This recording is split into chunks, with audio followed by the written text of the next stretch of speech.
ನಿಮ್ಮ ವಾಹಿನಿ, ಇದ್ದಿದ್ದು ಇದ್ದ ಹಾಗೆ. ಅಂಗಡಿಗಳು ನಾಶ ಆಗಿದೆ, ಅದೆಲ್ಲ ಅಂಗಡಿಗಳಿಗೂ ನಾವು ಭೇಟಿ ಕೊಟ್ವಿ.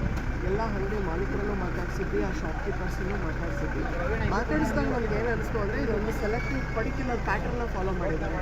ಹಿಂದೂಗಳನ್ನ ಅಂಗಡಿಗಳನ್ನ ನಾಶ ಮಾಡೋದೇ ಆಗಲಿ, ಮುಸ್ಲಿಂ ಅಂಗಡಿಗಳನ್ನ ನಾಶ ಮಾಡೋದೇ ಆಗಲಿ, ಒಂದು ಪ್ಯಾಟರ್ನ ಫಾಲೋ ಮಾಡಿದ್ದಾರೆ.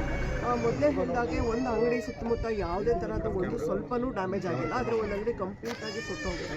ಇದನ್ನೆಲ್ಲ ನೋಡ್ತಾ ಇದ್ದರೆ ಪೂರ್ವ ನಿಯೋಜಿತ ಕೃತ್ಯ ಮತ್ತು ವ್ಯವಸ್ಥಿತವಾಗಿ ಯಾರ ವಿರುದ್ಧ ಯಾರ ಅಂಗಡಿಗಳನ್ನ ನಾಶ ಮಾಡಬೇಕಂತ ತಿಳ್ಕೊಂಡೇ ಇದನ್ನು ಮಾಡಿದ್ದಾರೆ ಅಂತ ನಮ್ಮ ಅನ್ನಿಸ್ತಾ ಇದೆ.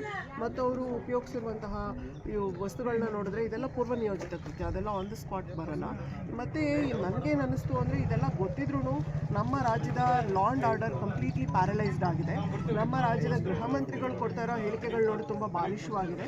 ಇದೊಂದು ಚಿಕ್ಕ ಆಕಸ್ಮಿಕ ಘಟನೆ ಅಂತ ಹೇಳ್ತಿದ್ದಾರೆ. ಇಷ್ಟು ದೊಡ್ಡ ಕೋಮು ಗಲಭೆ ಆಗಿದೆ, ಇಷ್ಟು ದೊಡ್ಡ ರೀತಿಯಲ್ಲಿ ಪೊಲೀಸ್ನವರು ದೌರ್ಜನ್ಯವನ್ನು ಮೆರೆದಿದ್ದಾರೆ, ಸಿಕ್ಕವ್ರನ್ನೆಲ್ಲ ಅರೆಸ್ಟ್ ಮಾಡಿದ್ದಾರೆ. A1 ಇಂದ A23 ವರೆಗೂ ಹಿಂದೂ ಯುವಕರನ್ನೇ ಅವರು ಅರೆಸ್ಟ್ ಮಾಡಿದ್ದಾರೆ. ಅಂದರೆ ಇದು ರಾಜ್ಯ ಸರ್ಕಾರ ಕೋಮು ಗಲಭೆಗೆ ಯಾವ ಥರ ಕುಮ್ಮಕ್ಕನ್ನು ನೀಡ್ತಾ ಇದೆ ಮತ್ತು ರಾಜ್ಯ ಸರ್ಕಾರದ ಲಾ ಆ್ಯಂಡ್ ಆರ್ಡರ್ ಯಾವ ಥರ ಪ್ರಮೋಟ್ ಮಾಡ್ತಾ ಇದೆ, ಇದರೆಲ್ಲದನ್ನ ನಾವು ರಕ್ಷಣೆ ಮಾಡಿ ಇನ್ನೊಂದು ಕೋಮು ಯುವಕರನ್ನೇ ಟಾರ್ಗೆಟ್ ಮಾಡ್ತಾ ಇದ್ದಾರೆ. ಅಂದರೆ ಈ ಸರ್ಕಾರ ಎಷ್ಟು ಮಟ್ಟಿಗೆ ಹಿಂದೂ ವಿರೋಧಿ ಸರ್ಕಾರ ಆಗಿದೆ, ಎಷ್ಟು ಮಟ್ಟಿಗೆ ಮುಸ್ಲಿಂ ಅಪೀಸ್ಮೆಂಟ್ ಸರ್ಕಾರ ಮಾಡ್ತಾ ಇದೆ ಅನ್ನೋದು ಹೊರನೋಟಕ್ಕೆ ಗೊತ್ತಾಗ್ತಾ ಇದೆ, ಯಾರಿಗೆ ಆದರೂ ಗೊತ್ತಾಗ್ತಾ ಇದೆ. ಇದೊಂದು ಪೂರ್ವ ನಿಯೋಜಿತ ಕೃತ್ಯ ಅಷ್ಟೇ ಇದೆ.